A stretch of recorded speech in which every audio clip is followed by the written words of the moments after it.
Bonjour à toutes et à tous et bienvenue. Aujourd'hui, on se plonge dans la science du sport. On va explorer de près la perception de l'effort chez les joueurs de foot. Pour ça, on s'appuie sur une étude assez récente. Effects of Small-Sided Games and High-Intensity Interval Training on the Rating of Perceived Exertion in Soccer Players Across Competitive Levels, Controlling for Percentage of Heart Rate Reserve.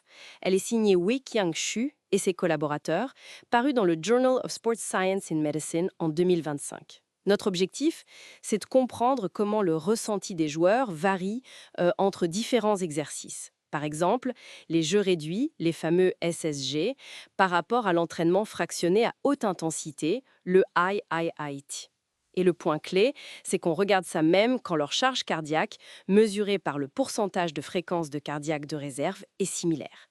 On va essayer de rendre ça clair. Alors, pour commencer, juste un petit rappel sur ce qu'est la perception de l'effort, le RPE. C'est simple, c'est comment le joueur évalue lui-même l'intensité de son effort. Souvent sur une échelle, vous savez, de Borg 6 à 20 ou parfois 1 à 10. C'est un outil vraiment utile pour les entraîneurs pour ajuster les charges, n'est-ce pas Sam? Tout à fait. C'est fondamental. Et justement, l'étude de XU est pertinente. Ils ont suivi 77 joueurs universitaires masculins en Chine. Ils appartenaient à deux niveaux compétitifs, Tier 2, qu'on pourrait qualifier d'entraîné, et Tier 3 de très entraîné. Et ils ont comparé quatre types de séances. Un jeu réduit à 5 contre 5, un autre à 1 contre 1, puis deux formes de HIIT. Un long, genre 4 fois 4 minutes, à 80% de la vitesse intermittente fitness test, et un AIT court, 8 fois 1 minute, à 95% de cette VIFT. D'accord. Et le point crucial de la méthode, c'était bien ce contrôle de la charge interne? Exactement, c'est ça le cœur de la méthodologie ici.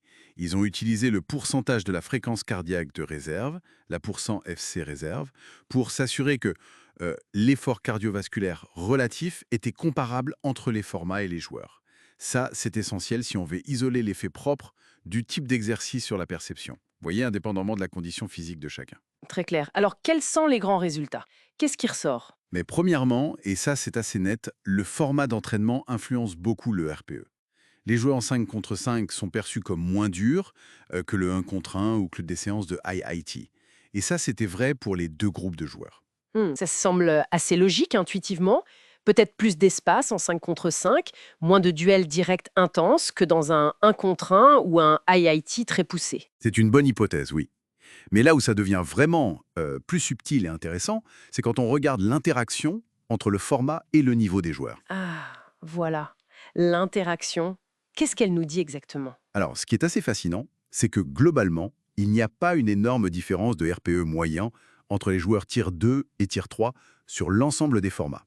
Sauf pour un cas précis. Le hit court, ces fameuses répétitions très intenses de 1 minute.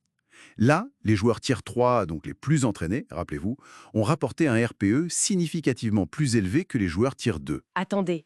Les joueurs les plus en forme ont trouvé cet exercice plus difficile subjectivement, alors que leur cœur travaillait à une intensité relative comparable. Ça va à l'encontre de ce qu'on attendrait, non? Précisément. Ouais, c'est totalement contre-intuitif. On pourrait penser qu'étant mieux entraîné, il le trouverait plus facile, ou au moins pareil. L'étude suggère donc que la perception de l'effort, c'est plus complexe qu'un simple reflet de la fréquence cardiaque. Peut-être que ces joueurs très entraînés sont plus à l'écoute ou plus sensibles à certains signaux de fatigue spécifiques à ces très hautes intensités. Ou alors, des facteurs psychologiques non mesurés ici jouent différemment. C'est vraiment une nuance importante, ce décalage entre le physiologique et le perçu. Quelles leçons pratiques les entraîneurs peuvent en tirer pour le terrain alors? Bien. La leçon principale, c'est que le choix du format d'exercice, ce n'est pas juste une question de charge physique objective. C'est aussi un levier pour gérer la charge perçue, le ressenti. Si on veut maintenir un certain stimulus cardio, mais, disons, ménager un peu le mental des joueurs, un 5 contre 5 pourrait être mieux perçu qu'un 1 contre 1 ou un HIIT pour une même pourcentage FC réserve. Et attention, ce HIIT, court très intense, il pourrait être ressenti comme particulièrement pénible par les joueurs les plus affûtés. Il faut en tenir compte dans la planification, peut-être dans le dialogue avec eux. Bien sûr, l'étude a sans doute ses limites, comme toute recherche. Oui, Et les auteurs sont transparents là-dessus. Les Chantillons, ce sont des joueurs universitaires chinois de tier 2 et 3. Ce n'est pas l'élite mondiale, par exemple. Et puis, il manque certaines mesures qui auraient pu enrichir l'analyse. Le lactate sanguin, par exemple, ou des indicateurs psychologiques comme la motivation du jour, la fatigue mentale accumulée. Tout ça renforce l'idée, essentielle pour les coachs, qu'il faut toujours combiner. Combiner les données objectives FC, GPS, etc., avec le ressenti subjectif du joueur, le RPE, pour avoir une image complète et gérer au mieux l'entraînement. Donc, si on devait résumer le message clé, l'effort perçu en foot, ce n'est pas qu'une histoire de pulsation cardiaque. Le type d'exercice compte énormément et le niveau du joueur interagit avec ça de manière parfois surprenante.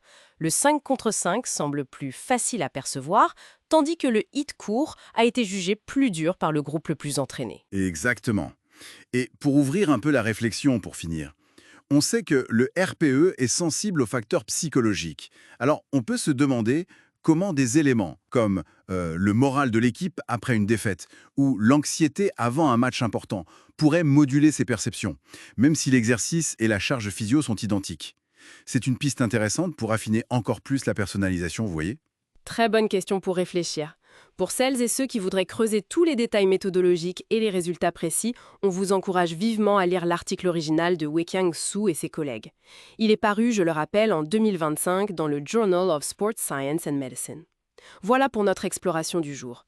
N'oubliez pas de vous abonner à la chaîne et d'activer les notifications pour ne rien manquer de nos prochaines analyses. Merci et à bientôt.